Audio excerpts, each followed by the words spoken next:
Hello and नमस्कार। मैं वैशाली गोके आप सभी का स्वागत करती हूँ हमारे चैनल पर। दोस्तों, कोरोना महामारी लगातार काफी ज्यादा प्रभावी हो रही है। प्रभावी इसलिए क्योंकि कभी कभार इसकी रफ्तार धीमी हो जाती है तो कभी ये अच्छी खासी रफ्तार पकड़ लेता है। तो वहीं लगातार इसका म्यूटेशन भी सबके लिए एक सरदर्दी बना हुआ है, डॉक्टर्स, वैज्ञानिकों और आम जनता के लिए और सरकार के लिए भी, क्योंकि फिर उनको ये सोचना पड़ता है कि अभी सिचुएशन में क्या किया जाए, रूल्स को कड़ा कर दिया जाए या फिर लॉकडाउन की तरफ बढ़ना चाहिए। तो ऐसे में लोगों के मन में भी कई सारे सवाल होते हैं कि अब आगे क्या होगा।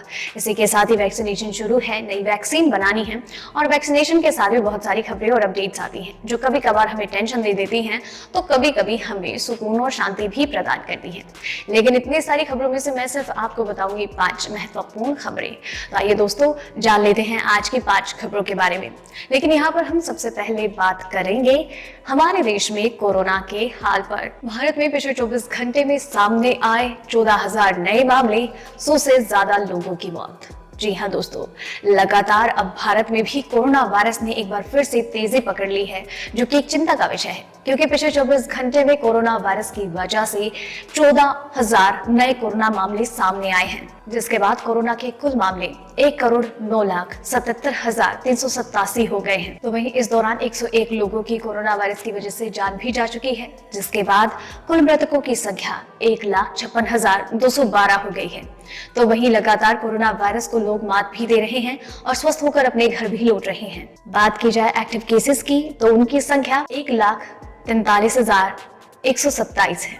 आपको बता दें कि दुनिया भर के 190 से ज्यादा देश कोरोना वायरस महामारी के खिलाफ एक जंग लड़ रहे हैं। दूसरी अपडेट, आगरा में 50 साल से ज्यादा उम्र के 7.50 लाख लोगों को लगाई जाएगी कोरोना की वैक्सीन। कोरोना वैक्सीनेशन का तीसरा चरण शुरू होने जा रहा है, जिसमें मार्च के महीने में 50 साल से ज्यादा उम्र के लोगों को कोरोना का टीका लगाया जाएगा। आपको बता दें कि पहले चरण में डॉक्टर्स और स्वास्थ्य कर्मियों को कोरोना का टीका लगाया गया, तो वहीं दूसरे चरण के टीकाकरण में पुलिस, सुरक्षा बल, कलेक्ट्रेट, तहसील, नगर पालिका, नगर निगम के अधिकारी और अन्य अधिकारियों को कोरोना का टीका लगाया जाएगा।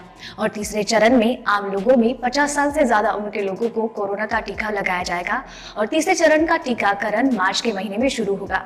तो वहीं बात की जाए आगरा की, तो आगरा के अधिकारी का कहना है कि वोटर लिस्ट से 50 साल से ज्यादा उम्र के लोगों को लिस्टेड किया गया है तीसरे चरण के टीकाकरण के लिए। तीसरी अपडेट, वैक्सीन लगवाने के लिए मेकअप लगाकर बुजुर्ग बन गई 2 महिलाएं।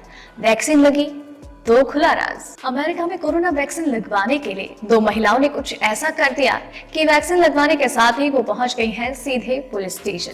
दरअसल पूरी दुनिया की तरह ही अमेरिका में भी वैक्सीनेशन के लिए सिर्फ बुजुर्ग लोगों को ही प्राथमिकता दी जा रही है। तब ऐसे में फ्लोरिडा की 2 महिलाओं ने सोचा कि क्यों ना मेकअप करके वृद्धों वाला रूप अपनाया जाए और वैक्सीन लगवा ली जाए, और इसके लिए उन्होंने इस प्लान को एग्जीक्यूट भी किया। लेकिन गड़बड़ी ये हो गई कि उन्होंने जैसे ही वैक्सीन लगवाई, लोगों को मालूम हो गया कि वो वृद्ध नहीं अपितु यंग है। इसके बाद उन्हें सीधे पुलिस स्टेशन ले जाया गया, जहां पर उन पर कोई खास कार्रवाई तो नहीं की गई, लेकिन उन्हें चेतावनी देकर छोड़ दिया गया। तो वहीं एक डॉक्टर का कहना ये है कि ताज्जुब की बात तो ये है कि वहां पर जो लोग मौजूद थे वो उन 2 महिलाओं के बारे में ये नहीं पता लगा पाए कि वो दोनों वृद्ध नहीं, युवा हैं। चौथी अपडेट, बिना इजाजत कोरोना टीकाकरण का चला ट्रायल। पैथोलॉजी लैब में 19 लोगों को लगाया गया टीका। उत्तर प्रदेश के ग्रेटर नोएडा में दादरी के पुलिस स्टेशन और स्वास्थ्य विभाग की ओर से एक टीम गठित की गई और उन्होंने एक पैथोलॉजी लैब पर छापा मारा, जहां पर ये पता चला कि फ्री में कोरोना वैक्सीन का झांसा देकर लोगों पर जायडस कैडिला की वैक्सीन का ट्रायल किया जा रहा था और उस जगह से 4 लोगों को गिरफ्तार किया गया, साथ ही में उन्हें भेज दिया गया है जेल। दरअसल लगातार वैक्सीन के ट्रायल के मामले में लगातार ऐसे केस सामने आ रहे हैं, जिसके बाद पुलिस और स्वास्थ्य मंत्रालय के द्वारा एक टीम का गठन किया गया है, जिसके साथ ही लगातार ऐसे केसेस के ऊपर छानबीन की जा रही है और लगातार रिपोर्ट्स इकट्ठा किए जा रहे हैं। 5वीं अपडेट, कोविशील्ड पर रोक के लिए याचिका दायर, 5 करोड़ का मुआवजा भी मांगा। केंद्र और एस्ट्राजेनेका के खिलाफ कोर्ट का नोटिस। मद्रास हाई कोर्ट में याचिका दायर करके कोरोना वैक्सीन कोविशील्ड पर अंतरिम रोक लगाने की मांग की गई है।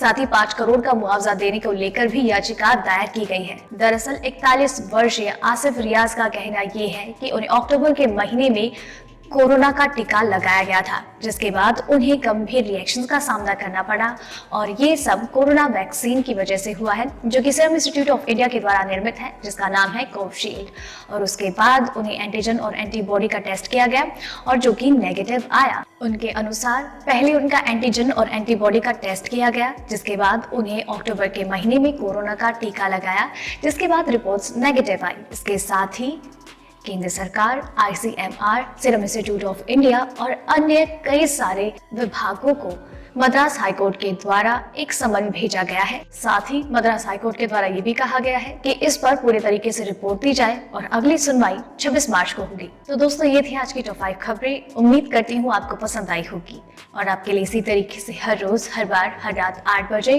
कोरोना वायरस और उसकी वैक्सीनेशन से जुड़ी टॉप 5 खबरें लेकर आती रहूंगी। आप मेरे चैनल के साथ बने रहिए और चैनल को सब्सक्राइब कर लीजिए। धन्यवाद।